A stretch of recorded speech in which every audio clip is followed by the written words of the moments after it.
DudeMan show. It has been gone for months. What happened? Years, even. Decades. Millennia. Millennia. I just think it's like 2.5 months. Yeah, you know why? Because we had better shit to do. Yeah. Yeah. I had a lot of better shit to do. Honestly, I still have better shit to do. I'm really wasting my time now, honestly. Yeah, me too. Yeah. Well, But hey, Manic Express shit, or probably like, are the other dude and Mark dead? And like, well, okay, the second one is not true because I've been doing the diagnosis session. Not for the past 2 weeks because they keep picking topics that are dumb. Okay. But, I haven't listened to it at all, so I have no idea what you're talking about, but I'll take your word for it. I didn't die. I just literally wanted to do other things for a while. Just wanted to do other things. Literally, they did not want to talk about Star Wars. What? We're going to talk about Star Wars. They didn't want to do a Star Wars show, so I had to literally hijack everything. Just shout Star Wars for 2 hours. That's really a failure on Martin's part that they didn't want to talk about Star Wars. I think he's a host. He should feel bad about that. Also, Kyle's gotten so lazy that he doesn't even go on the show anymore. He doesn't even upload the show anymore either. What? He doesn't upload the show even? No. I leave for a couple months and everything just falls apart. It's not even your show anymore, so who cares? Oh, I know. Well, I haven't done that show for a year, so I guess I can't complain about that. But no. I've been on the show, but I haven't done the show. Wasn't in charge of the show for a year. Yeah. You're in charge of the show now, so let's talk about the topic, which is winter films. Films that have come out during the winter. And are shameless plugs for Oscars. Pretty much. Yeah, a lot of films that come out this time of year are. Yeah. A few of them are pretty good. Yeah. And there was one that I didn't bother to see because it was super Oscar baity. I haven't been to see a lot of them yet, I'm going to be honest with you. The ones I've got to see were Star Wars, which I, ran to see. And the that was sick nasty. I don't understand why the internet can have nice things. I can only like things for a week and then start hating it immediately after. I was waiting for the backlash on Star Wars. As soon as I saw it and I really liked it, I was like, I'm waiting for people to come back and tell me this was not as good as we thought it was. And it came, but I'm going to be honest with you, it didn't come as strong as I thought it might. Yeah. It was a pretty minor blowback on this one, so I feel like it's still fairly strong at this point. Yeah. I like it. I like it a lot. I do like that, everybody who, these people are fans of, internet personalities that I watch, Red Letter Media, and, I Hate Everything, and they got really fucking mad when they both really liked the movie. That's funny. I mean, they got mad because they wanted freaking Mike, from, Red Letter Media just to tear into it, and he was just like, well, I loved it. It was everything I wanted. I'm like, yeah, fuck you, people. Your Messiah has betrayed you. You know how good the Star Wars was? It was so good, you saw it twice. No, I have not. I wanted to, but I didn't get a chance to. It was so good. My father did not turn me once the entire film to tell me something about the movie we were watching. Wow, really? Wow. My father's infamous for turning to me in the middle of the film and asking me who an actor is or, hey, da-da-da-da-da. My dad loves to talk to me during films, which drives me nuts. Yeah. But not once during Star Wars did my dad turn to me and say a word to me.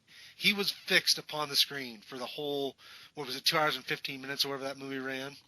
It did not feel that long. No, it didn't. It was 2 hours and 15 minutes, and he was there. I mean, we were way into it. I meant, when the first thing came up, in Star Wars, my dad kind of looks at me and goes, hee hee. Which is a funny thing for my dad to do, because actually that's not my dad's attitude in life. Yeah. And people are you got the complainers be going oh, Kylo Ren's a pussy. Oh, the Empire or the New Order's incompetent. And then I'm like, did you not watch the other movies? The Empire were dumb. They only won one battle in the second movie of that trilogy. Yeah. Kylo Ren's a child. I thought that was the whole point of the character, and then people were telling me, no, he's supposed to be a tough guy. I'm like, no, he's a child. He reacts like to a child, like to everything. He's even not though mature at all. The actor of Driver's like 30. Yeah. Well, I mean, he's not an actual child. I mean, just mentally, he's still kind of a kid because he's a baby. Like when things don't go his way, he takes his lightsaber out and tears that console up, and Yeah, which are both really funny scenes. Yeah. Well, you also know he's going to be a kind of an asshole in the next movie. Yeah. I'm interested to see the next film with Luke in the mix, how things change. Yeah. I'm probably going to get, like, 2, like, training, subplots. Oh, I'm sure. Yeah. We're going to get the one with, Snoke training Kylo to be better. And then we're also going to get, Luke and Rey. Yeah. Yeah, I'm definitely interested in that franchise going forward. And then, like, I guess the third one's going to be they're going to teach Finn how to walk again. Yeah, I'm not going to say why, because there's probably, knowing Manic Expression, there are probably people on, what the hell, god damn it, sorry. Okay. I'm on my phone right now, someone keeps freaking buzzing me. Okay, alright, so we both like Star Wars. What else have you seen this winter? Anyway, what I was saying was, what was I saying? God damn it, man, that alert just completely distracted and derailed what I was about to say. I was like, I'm not going to get into too much of spoilers, but like, knowing Manic Expression, it's, I'm not surprised that people haven't seen the film yet. Because, it's not anime, so it's shit! I'll give them credit. They've probably seen this one because, like, a lot of people have seen this one. Like almost $2 billion worth of people have seen this one, so. Yeah. I mean, I shouldn't be too mean, even though that one time Rowdy, when I was talking to him on Skype, said, he's more excited for Peanuts. Which you keep bringing that up. I know, I'm aware. I did see Peanuts eventually. Was it good? So, I did not see Peanuts. It was actually pretty good. All right, I'll probably have to check that one out on DVD down the road because I was enough of a Peanuts fan growing up that I want to see it. Peanuts is a film, and I will give it this much: it's not great, but it's pretty good. It's like if they took like a bunch of shorts from the 60s and so on when they were doing them and just compiled them into a film with strangely a narrative that connects them all together pretty well. Okay, so it's kind of a vignette movie, but at the same time, there's a story. It does have a story. Okay. Yeah. I'll definitely have to check that out sometime down the road after it comes out. I was going to say it's out of the theaters right now. Yeah. No, I don't think I'd have gone to the theater for that one anyway, because I get very few chances to go to the theater, so. Yeah. Schedule. Well, I have as much time as I need in between school, so.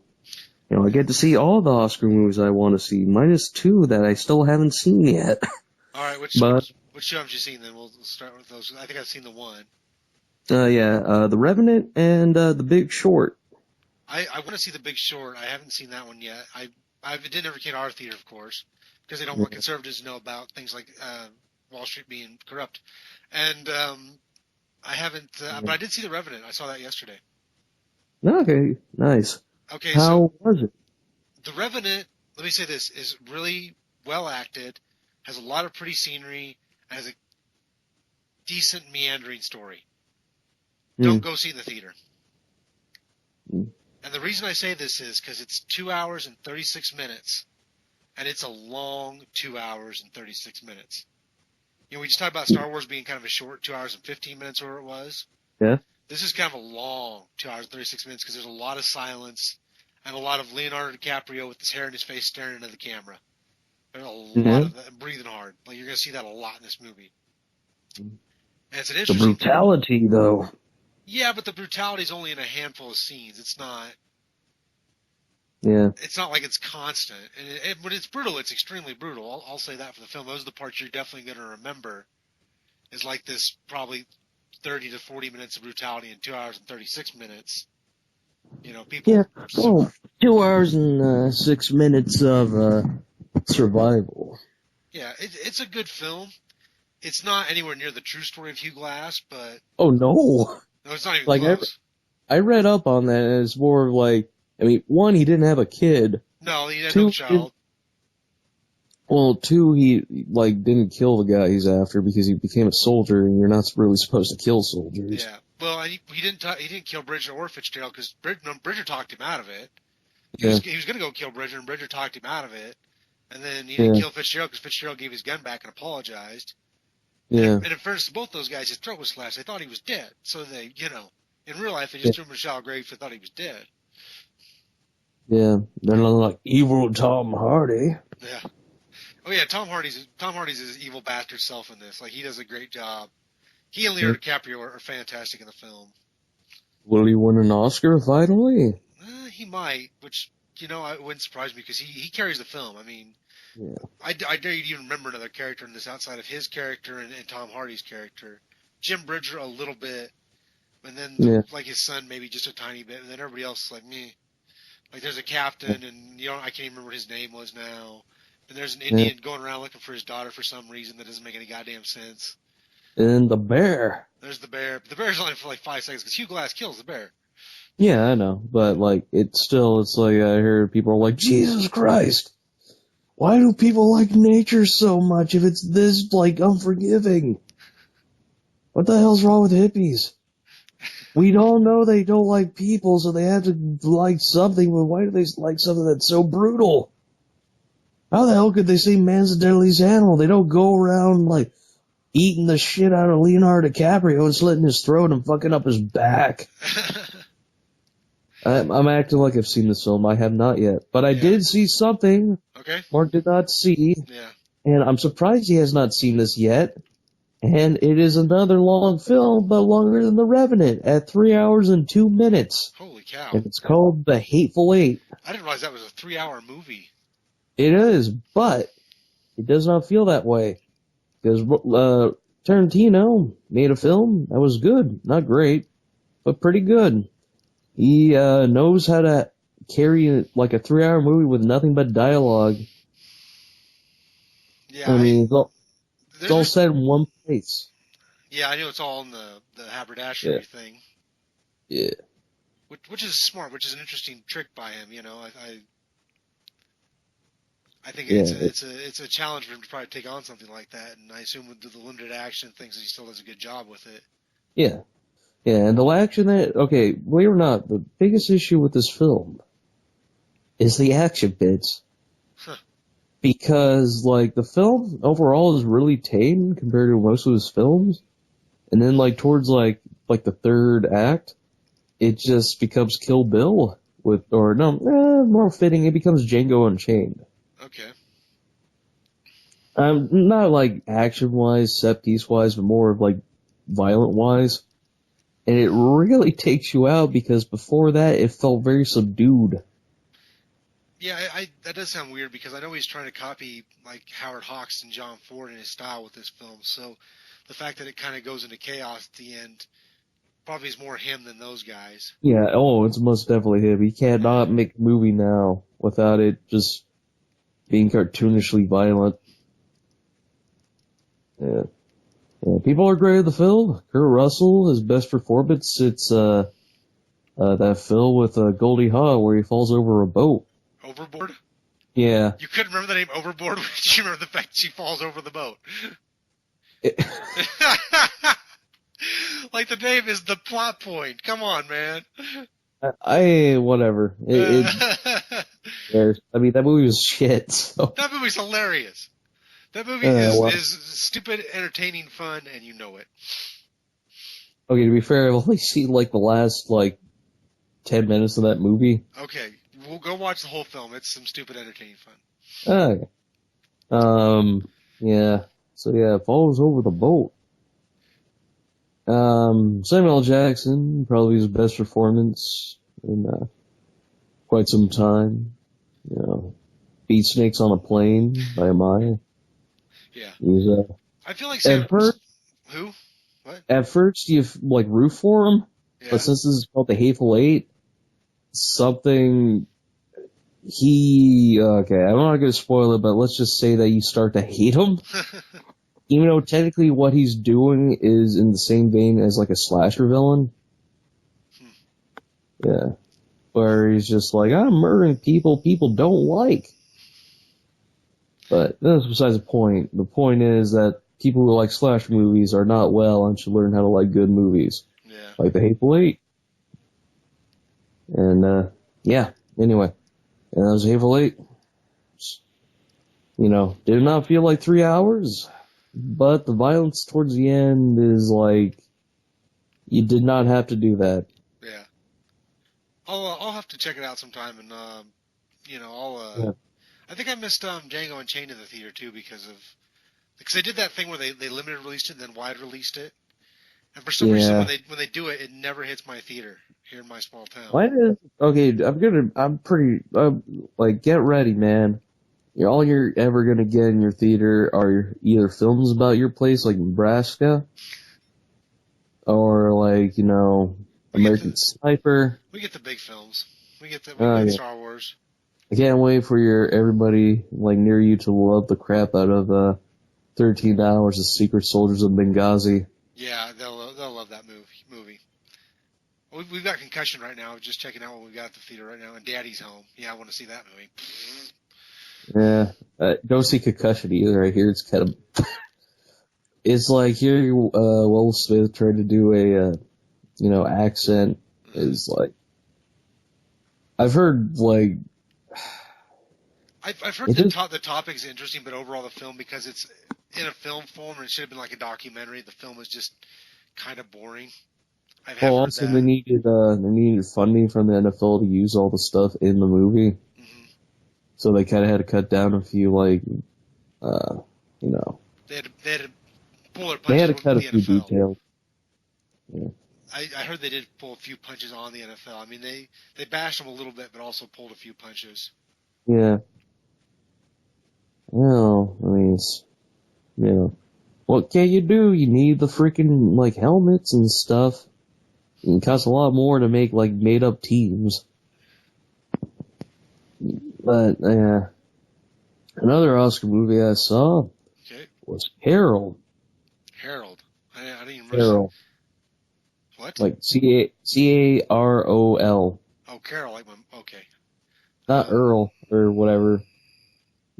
I guess I hadn't heard of this one. What's this one about? Who's in this? It's a film about a lesbian relationship during the 50s. That sounds, is it graphic?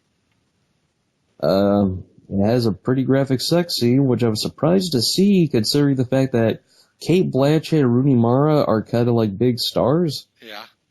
So I'm surprised that not only did they just have sex, they went at it. I was just like, whoa. The director probably it's artistic. Huh? It's artistic. That's the director probably kept saying. It's artistic. Yeah. Trust me. You're having sex for the sake of art with another woman. I'll spoil this movie a bit because, like, no one's gonna see it. Yeah, I haven't heard of it till now, so. Yeah, freaking, Cate Blanchett gives Rooney Mara a head. Oh, yeah? Yeah. I don't know why that strikes me more as funny than sexy. Like, that just makes me kind of like, really? I mean, I thought it was sexy, but, it was a lot of this, I was like, wow, this is sexy, a lot more like, I did not think they would do this.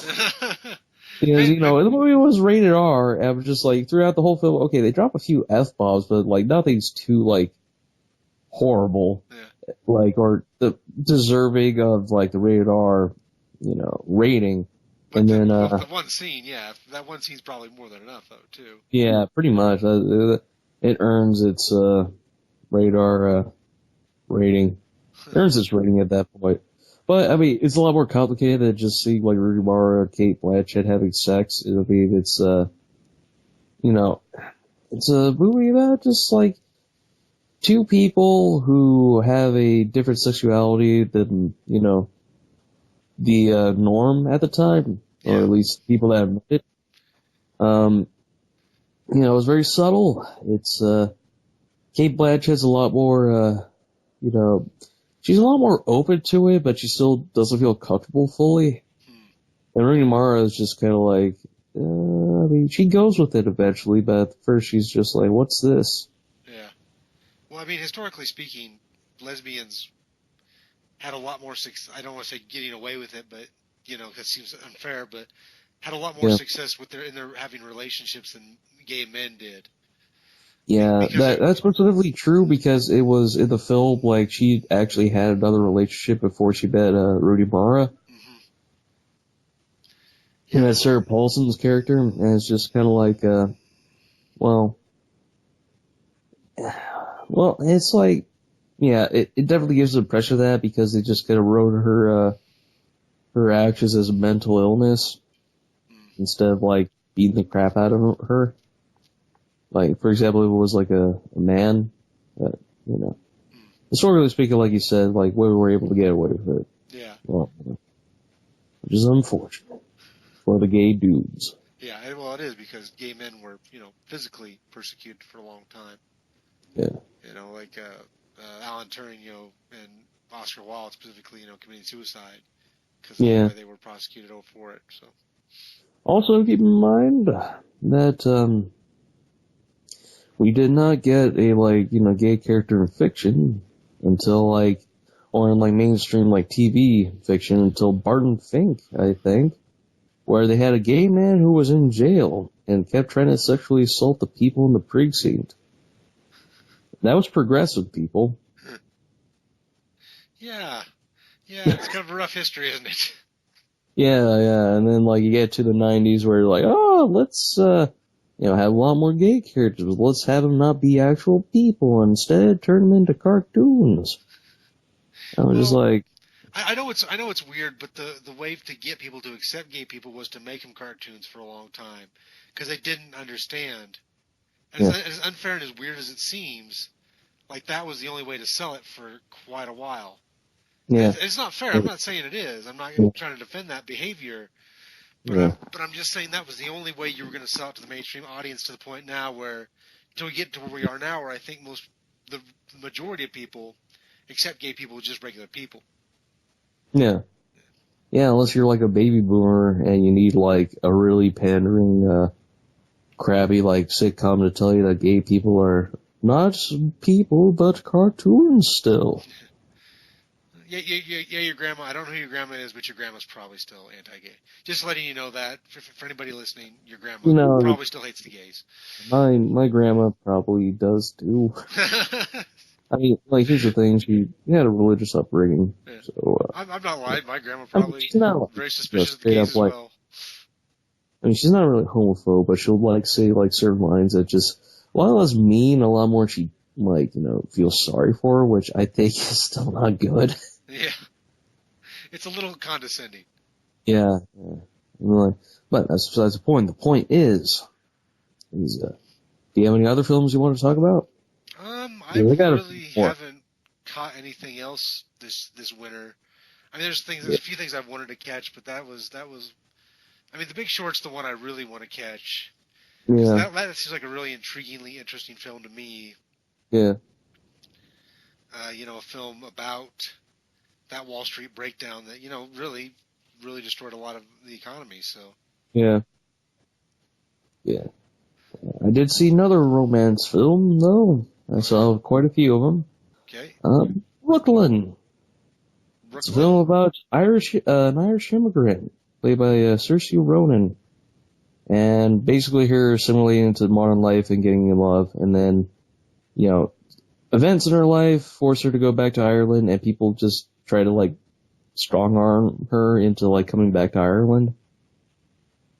I mean, it's not that bad considering the circumstances, but at the same time, I just kind of you're being dicks. I've never seen ads for that. That didn't really look all that intriguing to me. I didn't know. Well, it's not really.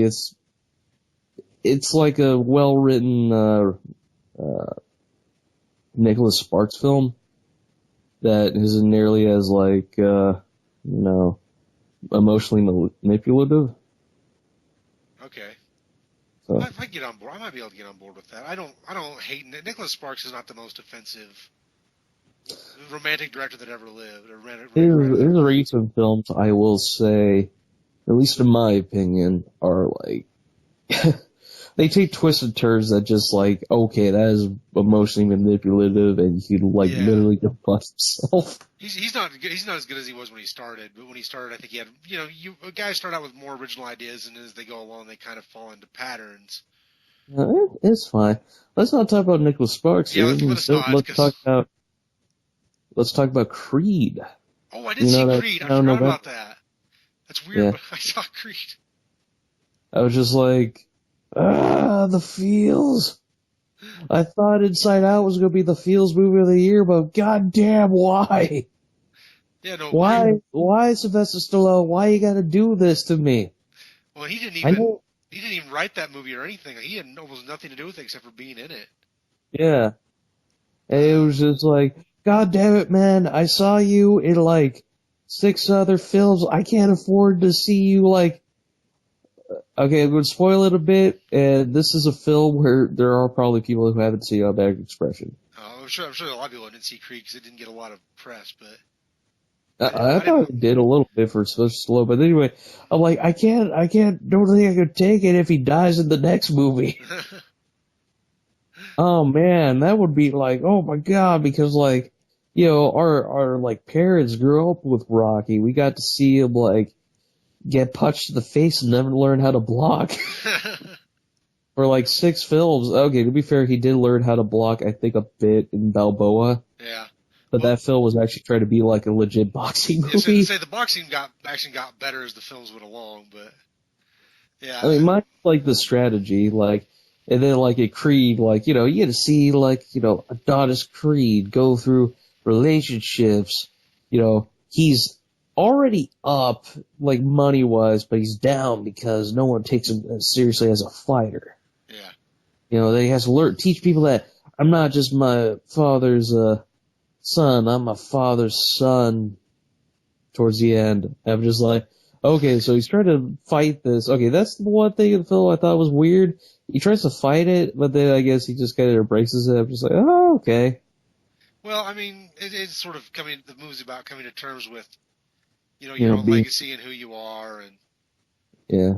But no, it was a better film than I thought it was going to be going in there. Yeah. Which is good. The last 2 Rocky films now have actually been worth watching. Like Rocky Balboa and this one have both been worth watching. So. Yeah. I do like that we actually get like somewhat of a villain. I mean, he's like a normal person, but still, he's like, he's enough of an obstacle to like, still not like him. Yeah, he was the kind of villain Apollo was in the first film, rather than the kind of villain we got in the later films. Yeah. Who are just cartoons, and like, I'm predicting that he's gonna fight, Adonis is gonna fight, like, Ivan Drago's son in, like, the second film. Now, while you might smirk, I think they can make it work. He's gonna fight Ivan Drago's clone since it was all about science, supposedly, in that movie. No, like, my prediction is that, like, it's Ivan Drago's son, he wants to, like, be a boxer like his dad, because his dad's, like, in a wheelchair now, because he did all those freaking steroids, and his body was, like, crapped out, which, and then it's just like, Rocky's probably going to die in the film, and it's just going to be like, this guy's a cool guy, but his father killed my father. Yeah, Drago, you killed Apollo. I was just like, Rocky, you killed Apollo. You could have thrown it in the towel, you son of a bitch. Yeah.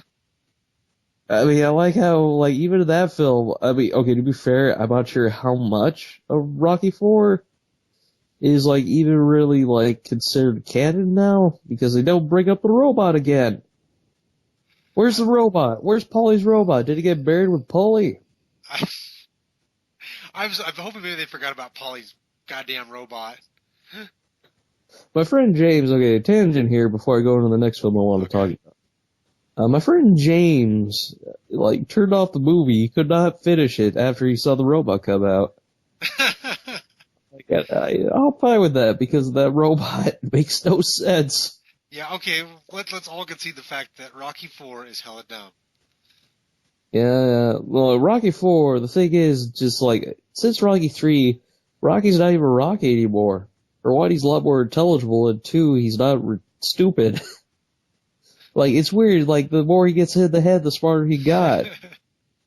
Well, that's how it actually works. If you get hit in the head a lot, you become smarter. Did you know that? That's science. That's science. True You know, fact. I'm gonna bang my head against a wall Yeah. to like test Pretty this soon, theory. you will be smart as Stephen Hawking. Yeah. And crippled as him too. Possibly. It's a trade-off. You want to be as smart as Stephen Yeah. Hawking and as crippled as him. You have to have both. You can't have one way or the other. Yeah. It's a damn shame. But I mean, there are other Oscar films that did not come out during the during the freaking the winter, like The Martian, which is pretty entertaining. Yeah, I haven't seen that one. That's another one. It's just coming out now, so I'm probably gonna see it here there as soon as I can get a chance to. So. And Steve Jobs, which, great film, even though it showed up a freaking Rex Reed's worst of it was because he's an asshole. I'm not interested in that only because I'm not interested in Steve Jobs. It's actually pretty good. It's like it functions as a play. The transitions and all that, it functions as a play. It's actually quite interesting. And Michael Fassbender is like a good actor, pretty awesome in fact. Well, and I would have given him an excellent actor, but he's just like, look at me, I'm Steve Jobs, even though I don't look like him. My head is too small and my neck's too big.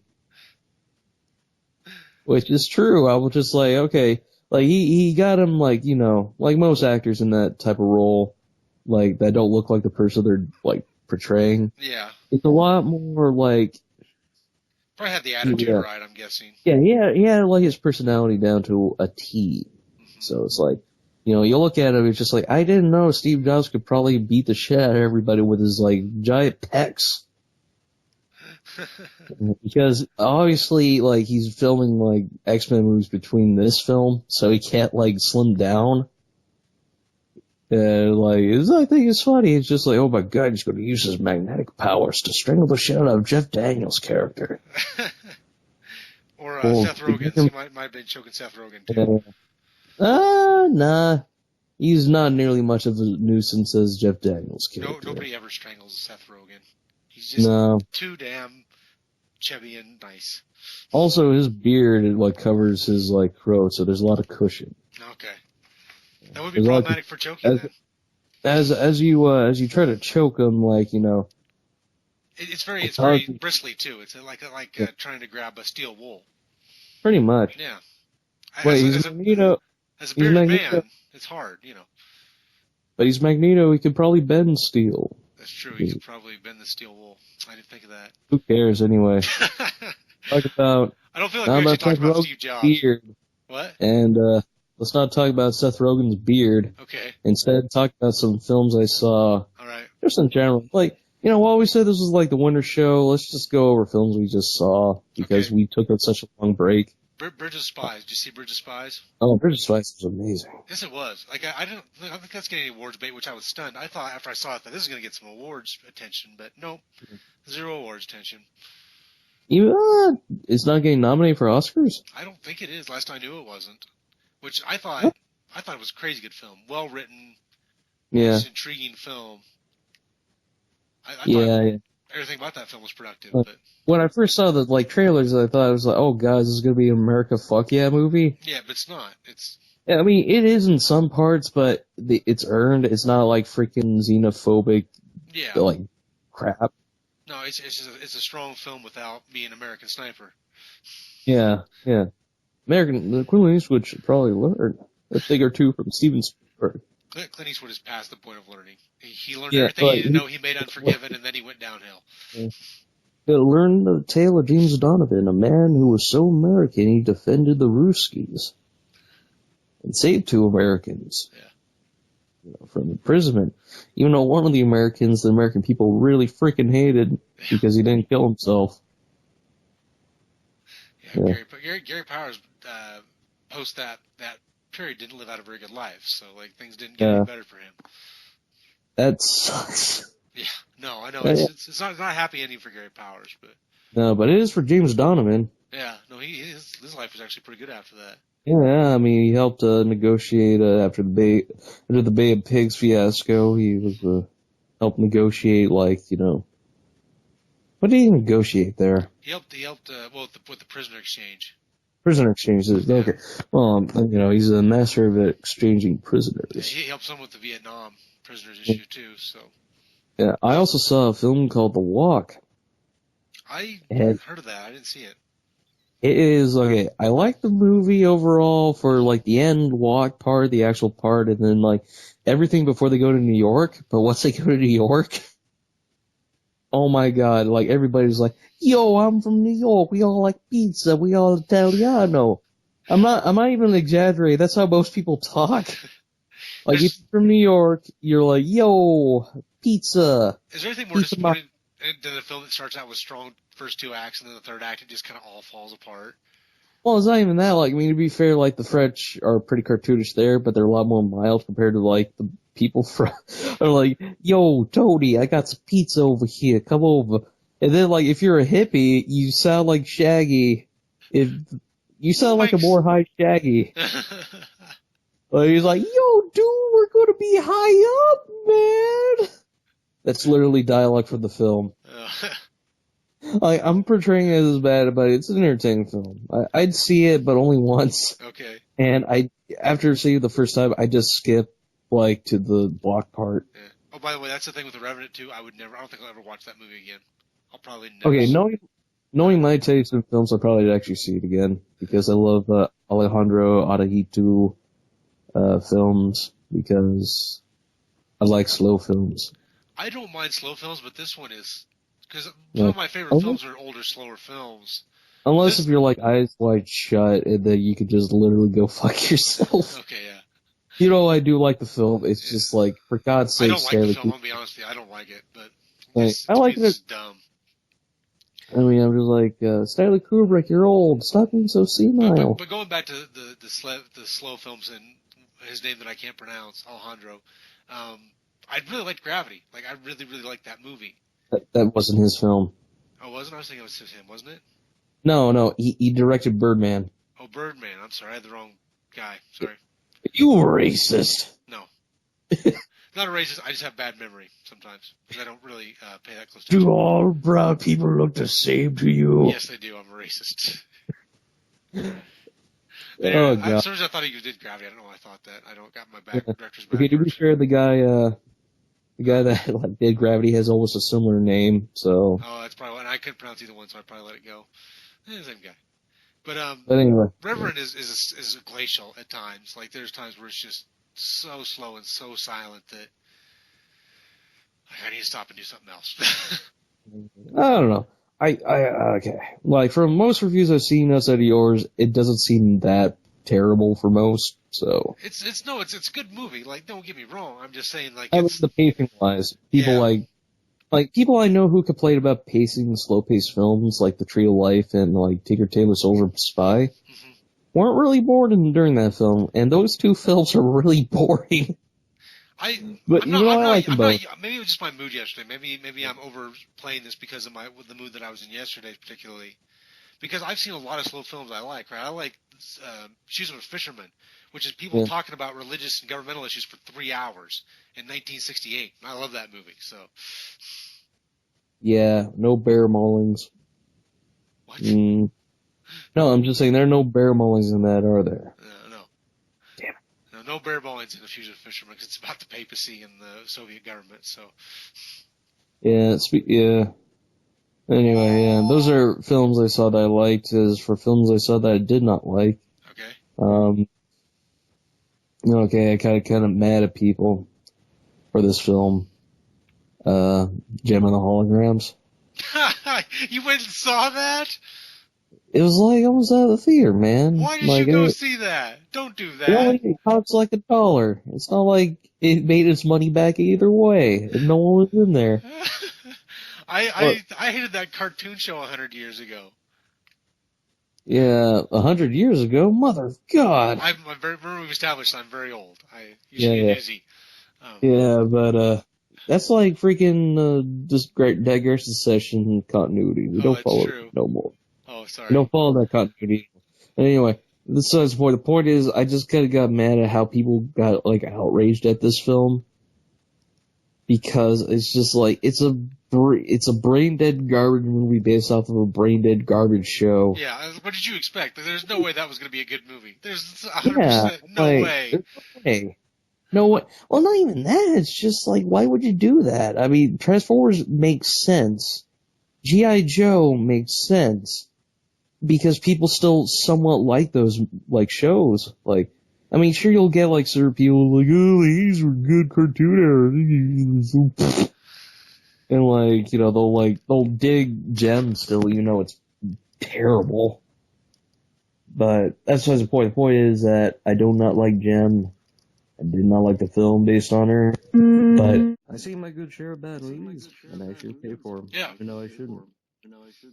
Well, granted, the worst movie I saw this year, I did not pay for, and I think you can figure out what I'm going to talk about.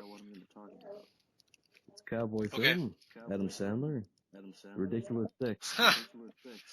I refuse to watch that movie for obvious reasons. One, it's like 2 hours.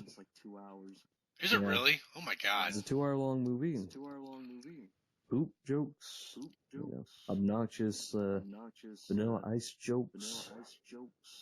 Vanilla Ice jokes. Because Vanilla Ice plays Mark Twain. Vanilla Ice plays Mark Twain. Yep. I don't know if I can live in this world anymore. That knowledge right there is enough to make me want to go kill myself. Yep. That's I'm not to mock people who want to commit suicide. I just can't do it. I can't. That knowledge saddens me to such an extent. Yep. And it's about him and Taylor Lautner and a bunch of other actors who probably should know better, except Taylor Lautner because he has no career. Terry Crews and Luke Wilson, the fat dude from Lost, I don't know his name, and Rob Schneider as a Mexican. Saying how much he likes tacos for 2 hours. Holy shit, that sounds awful. And we got like cameos from Steve Buscemi, who shoves his finger up a donkey's butthole. Of course. Why not? Because, you're only an accomplished actor who's done a lot of great stuff. Let's shove your finger up a donkey's butthole. Harvey Keitel has a very dignified scene where he gets his head cut off. Oh, holy shit. Will Forte is just there because he needed money in between shooting seasons of Last Man on Earth. It's a pretty bad film. Adam Sandler, even though people say he was happy with the film, it was clearly he was not, because his, attitude during the entire thing, like, film-wise, his acting-wise, he looked like he didn't care a lot less. He looked like he cared a lot less in this than he did in Pixels. Which, if you've seen Pixels, you know how much he did not care. I think he's lost interest in general. I don't think he wants to do the comedies anymore like he used to do, but they make him money, so he just keeps doing them. Believe it or not, I think he's got more talent than he's showing now. It's just that he's kind of stuck in a rut and doesn't know what to do with it otherwise. Kind of like, the late Wes Craven, a man who I could kind of relate to if I was in the same position as he was, considering the fact that I do not like horror. And that is, it was clear that Wes Craven wanted to do other films outside of horror, like wanted to do like romantic comedies, but he couldn't, so he just didn't give a crap. No matter what you think of the films Adam Sandler did that weren't screwball comedies, he clearly wanted to do something else and was clearly trying something else. But of course, then for some reason he just couldn't make a go of it in those films. It was because funny people didn't do well. I think it's a lot of it, which is too bad because he's actually not a bad actor. Not that, but he's good at that. He's good at Reign Over Me. Like, he's got a handful of films. I thought you were going to say Punch Drunk Love. No, that's a good movie too, where he shows off acting chops. He's got the ability. He's like I said, he's like Wes Craven. He wants to do other things, but because because of his last successes, he's only stuck to do those successes. Kind of like how I worry about all the time that I'm never going to go in the animation industry. Instead, I'm going to be stuck being a fine artist, making crap, and having people enjoy it for some reason. Oh no! Well, We'll see how it works out Yeah. for you. Hopefully, but maybe I'll do it all. God Maybe I'll just damn, do it all. okay, Maybe I'll just be the most. literally, okay, hopefully none of my teachers ever listen to this, even though people don't listen to this show at all. Yeah, no problem. I hate the idea of fine art because it's basically like you can literally poop on a canvas and, you know, just have it be like, give the explanation of, oh, it's a reference to the financial crisis. Oh, It's about the war in Syria. man. Like, speaking of that, I'm actually going to do an art show because, you know, if the animation thing does not work out, I do want a job after this. And I have a worrying feeling that I'm going to be an obtuse asshole in what I'm going to present. I'm going to like... Well, good luck with your obtuse assholeness then. I'm going to like, well, okay, for one, here's a sneak peek for people at home. It's going to be called I Hate This. And it's literally me doing like abstract painting with me punching holes in the canvas. You know what? That actually works for you. That seems like a perfectly good thing for you to be doing. I think we should wrap up the show on that note. Yeah. That's like the perfect note to wrap up the show on. Canvases because I want to be a commercial artist, and everyone's like, oh, you're a sellout douche. And well, at least I'm not making art. Like, literally, a guy in my class, like, put 2 black and white photos of garbage and played, like, incoherent nonsense, like, sounds, like a trash compactor if it was having sex with, like, a meat grinder. And, like, someone threw, like, a car in it. I would laugh at that. I admit I'd just be like, what the Yeah, fuck is he this? did that and played that, showed that, and just incoherent and like dribble for that period of time. And yeah, it was. I think this show's devolving into incoherent dribble. So Yeah, pretty much. And then at the end of the exposition, he gave the middle finger to everybody. nice. Goodbye, everybody. Goodbye.